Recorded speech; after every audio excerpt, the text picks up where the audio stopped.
നന്ദൻകോട് കൂട്ടക്കൊലക്കേസിൽ ഇന്ന് കോടതി വിധി പറയും. തിരുവനന്തപുരം അഡീഷണൽ ജില്ലാ സെഷൻസ് കോടതിയാണ് വിധി പറയുന്നത്. നന്ദൻകോട് സ്വദേശിയും ക്ലിഫ് ഹൗസിന് സമീപത്തെ താമസക്കാരനുമായ കേതൽ ജീൻസനാണ് കേസിലെ ഏകപ്രതി. ഏപ്രിൽ 28-നാണ് നാടിനെ നടുക്കിയ നന്ദൻകോട് കൂട്ടക്കൊലക്കേസിൽ അന്തിമവാദം പൂർത്തിയായത്. തുടർന്നാണ് മെയ് 6-ന് വിധി പ്രസ്താവിക്കുമെന്ന് കോടതി അറിയിച്ചത്. എന്നാൽ കേസ് ഇന്നത്തേക്ക് മാറ്റിവെക്കുകയായിരുന്നു.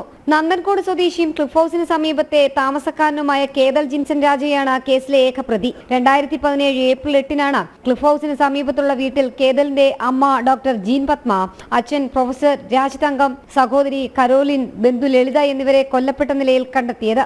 ഏപ്രിൽ 5, 6 തീയതികളിലാണ് കൊലപാതകം നടത്തിയെന്നായിരുന്നു പോലീസിന്റെ കണ്ടെത്തൽ. 3 പേരുടെ മൃതദേഹം കത്തിക്കരിഞ്ഞും ഒരാളുടേത് കിടക്കവിരിയിൽ പൊതിഞ്ഞ നിലയിലുമായിരുന്നു. ആത്മാവിനെ മോചിപ്പിക്കാനുള്ള ആസ്ട്രൽ പ്രൊജക്ഷനാണ് കൊലപാതകത്തിലേക്ക് നയിച്ചതെന്നായിരുന്നു പ്രതി പോലീസിന് നൽകിയ മൊഴി. എന്നാൽ കൊലപാതകം ആസൂത്രിതമാണെന്നും കുടുംബാംഗങ്ങളോടുള്ള വിദ്വേഷമാണ് കൊലയ്ക്ക് കാരണമായതെന്നും പോലീസും പറഞ്ഞിരുന്നു. കേതലിന് മാനസിക പ്രശ്നമുണ്ടെന്ന് വിചാരണയ്ക്കിടെ പ്രതിഭാഗവും കോടതിയിൽ വാദിച്ചു. കൊലപാതകത്തിന് ശേഷം ചെന്നൈയിലേക്ക് പോയ കേതൽ തിരിച്ച് തിരുവനന്തപുരം റെയിൽവേ സ്റ്റേഷനിൽ എത്തിയപ്പോഴാണ് പോലീസ് പിടികൂടിയത്. യാതൊരു ഭാവഭേദവും ഇല്ലാതെയാണ് കേതൽ തിരികെ എത്തിയത്. നീണ്ട വർഷത്തെ വിചാരണയ്ക്കും കോടതി നടപടികൾക്കും ശേഷമാണ് ഇന്ന് കേസിൽ നിർണായക വിധി പറയുന്നത്. കേതൽ ഇപ്പോഴും പൂജപ്പുര സെൻട്രൽ ജയിലിലാണ്. ജനം, തിരുവനന്തപുരം.